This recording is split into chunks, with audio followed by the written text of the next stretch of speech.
श्री शिवाय नमस्तुभ्यम। हर हर महादेव। स्वागत है आपका हमारे चैनल पर।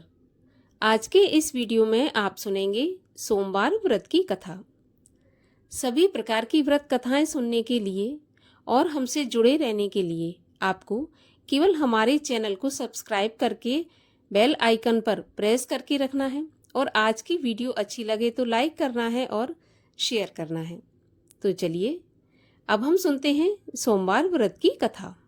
सोमवार का व्रत दिन के तीसरे पहर तक होता है। व्रत में फलाहार या पारण का कोई खास नियम नहीं होता, किंतु यह आवश्यक है कि दिन में या रात में एक ही समय भोजन करें और सोमवार के व्रत में भगवान शिव और माता पार्वती का पूजन करें। तो चलिए अब सुनते हैं सोमवार व्रत की कथा। एक बहुत धनवान साहूकार था, जिसके घर धन आदि किसी प्रकार की कमी नहीं थी, परंतु उसको एक दुख था कि उसके कोई पुत्र नहीं था। वह इसी चिंता में दिन रात दुखी रहता था। वह पुत्र की कामना के लिए प्रति सोमवार को शिवजी का व्रत और पूजन किया करता था तथा सायंकाल को शिव मंदिर में जाकर शिवजी के सामने दीपक जलाया करता था।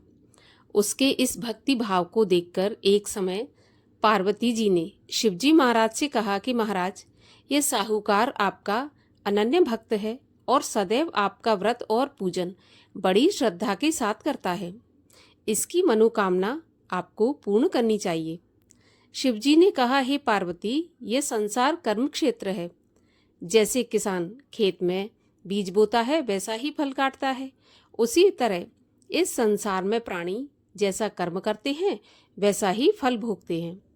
पार्वती जी ने अत्यंत आग्रह से कहा कि महाराज, जब यह आपका अनन्य भक्त है और इसको अगर किसी प्रकार का दुख है तो आपको अवश्य दूर करना चाहिए, क्योंकि आप सदैव अपने भक्तों पर दयालु होते हैं और उनके दुखों को दूर करते हैं।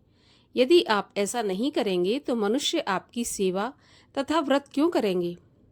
पार्वती जी का ऐसा आग्रह देख शिवजी महाराज कहने लगे, हे पार्वती, इसके कोई पुत्र नहीं है, इसी चिंता में यह दुखी रहता है।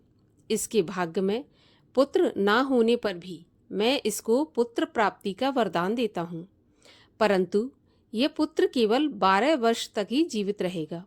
इसके पश्चात वह मृत्यु को प्राप्त हो जाएगा। इससे अधिक मैं इसके लिए और कुछ नहीं कर सकता। यह सब बातें साहूकार सुन रहा था। इससे उसको ना तो कुछ प्रसन्नता हुई और ना ही कुछ दुख हुआ। वह पहले जैसा ही शिवजी महाराज का व्रत और पूजन करता रहा। कुछ काल व्यतीत हो जाने पर साहूकार की स्त्री गर्भवती हुई और 10वें महीने उसके गर्भ से अति सुंदर पुत्र की प्राप्ति हुई। साहूकार के घर में बहुत खुशी मनाई गई, परंतु साहूकार ने उसकी केवल 12 वर्ष की आयु जानकर कोई अधिक प्रसन्नता प्रकट नहीं की और न ही किसी को भेद बताया। जब वह बालक 11 वर्ष का हो गया तो उस बालक की माता ने उसके पिता से विवाह आदि के लिए कहा, तो साहूकार कहने लगा कि अभी मैं इसका विवाह नहीं करूंगा, अपने पुत्र को काशी जी पढ़ने के लिए भेजूंगा। फिर साहूकार ने बालक के मामा को बुला उसको बहुत सा धन देकर कहा, तुम इस बालक को काशी जी पढ़ने के लिए ले जाओ और रास्ते में जिस स्थान से भी जाओ यज्ञ करते और ब्राह्मणों को भोजन कराते तथा दक्षिणा देते हुए जाना। वह दोनों मामा भांजे यज्ञ करते और ब्राह्मणों को भोजन कराते तथा दक्षिणा देते जा रहे थे। रास्ते में उनको एक शहर पड़ा। उस शहर में राजा की कन्या का विवाह था, परंतु जो राजकुमार विवाह कराने के लिए आया था वह एक आंख से काना था। उसके पिता को इस बात की बड़ी चिंता थी कि कहीं वर को देखकर कन्या के माता पिता विवाह में किसी प्रकार की अड़चन पैदा न कर दें। इस प्रकार जब उसने अति सुंदर सेठ के लड़के को देखा तो उसने मन में विचार किया कि क्यों ना द्वाराचार के समय इस लड़के से दूल्हे का काम चला लिया जाए। ऐसा विचार कर वर के पिता ने उस लड़के और उसके मामा से बात की तो वे राजी हो गए। फिर उस लड़के को वर के कपड़े पहनाकर घोड़ी पर चढ़ाकर दरवाजे पर ले गए और सब कार्य प्रसन्नता से पूर्ण हो गया। फिर वर के पिता ने सोचा कि यदि विवाह कार्य भी इसी लड़के से करा लिया जाए तो क्या बुराई है। ऐसा विचार करके लड़के और उसके मामा से कहा, यदि आप फेरों और कन्यादान के काम को भी करा दें तो आपकी बड़ी कृपा होगी। मैं इसके बदले आपको बहुत कुछ धन दूंगा। उन्होंने स्वीकार कर लिया। विवाह कार्य भी बहुत अच्छी तरह संपन्न हो गया।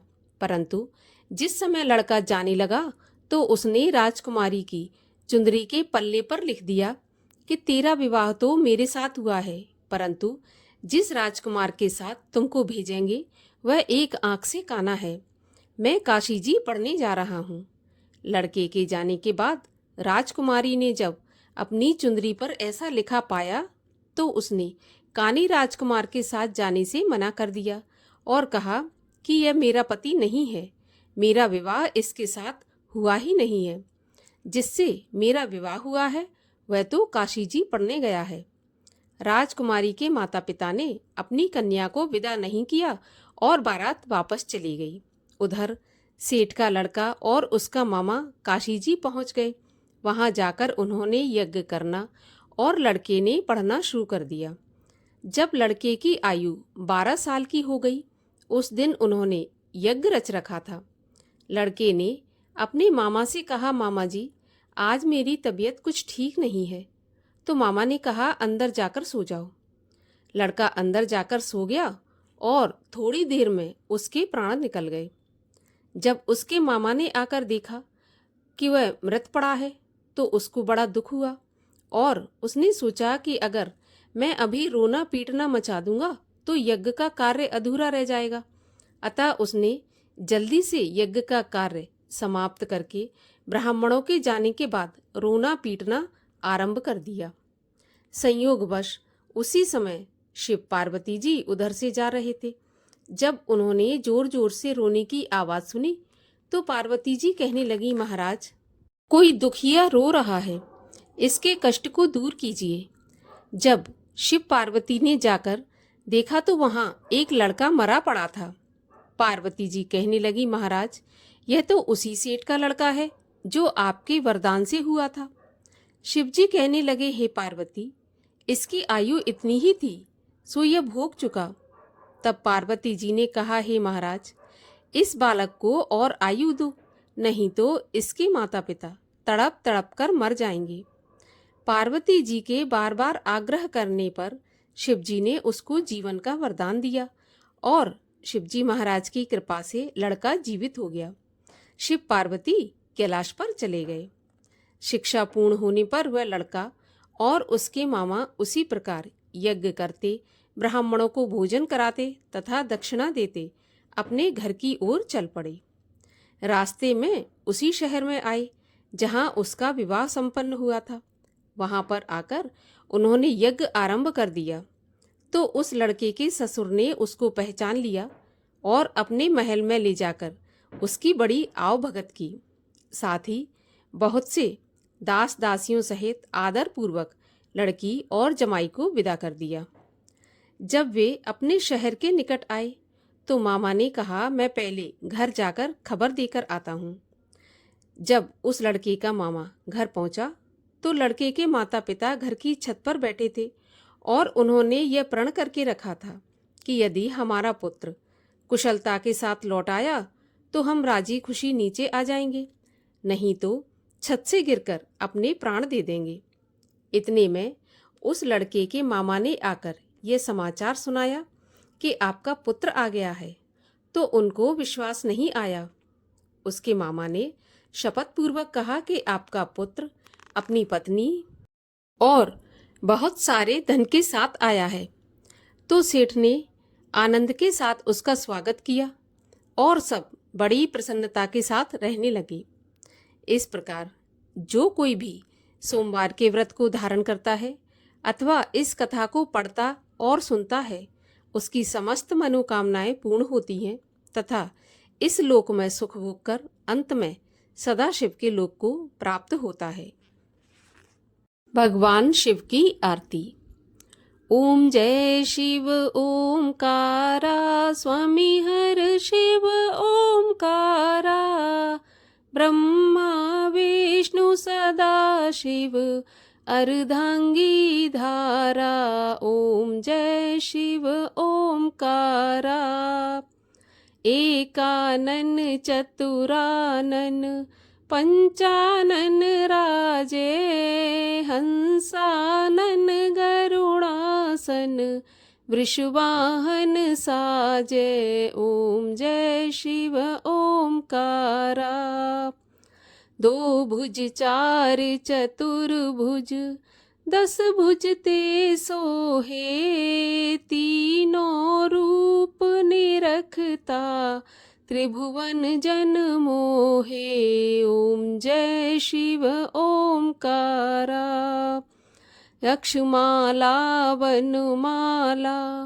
मुंडमाला धारी, चंदन मृग मद सोहे बोले शुभकारी। ओम जय शिव ओमकारा, श्वेतांबर पीतांबर माघांबर अंगे, सनकादिक ब्रह्मादिक भूतादिक संगे। ओम जय शिव ओमकारा, कर में श्रेष्ठ कमंडल चक्र त्रिशूल धरता, जग करता जग हरता जग पालन करता।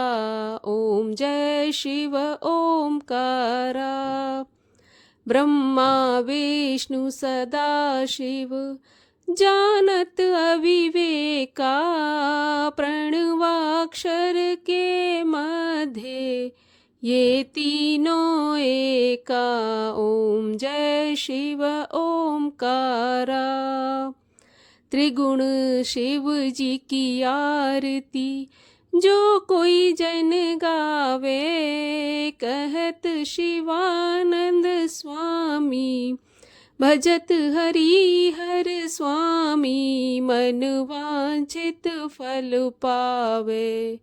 ओम जय शिव ओमकारा।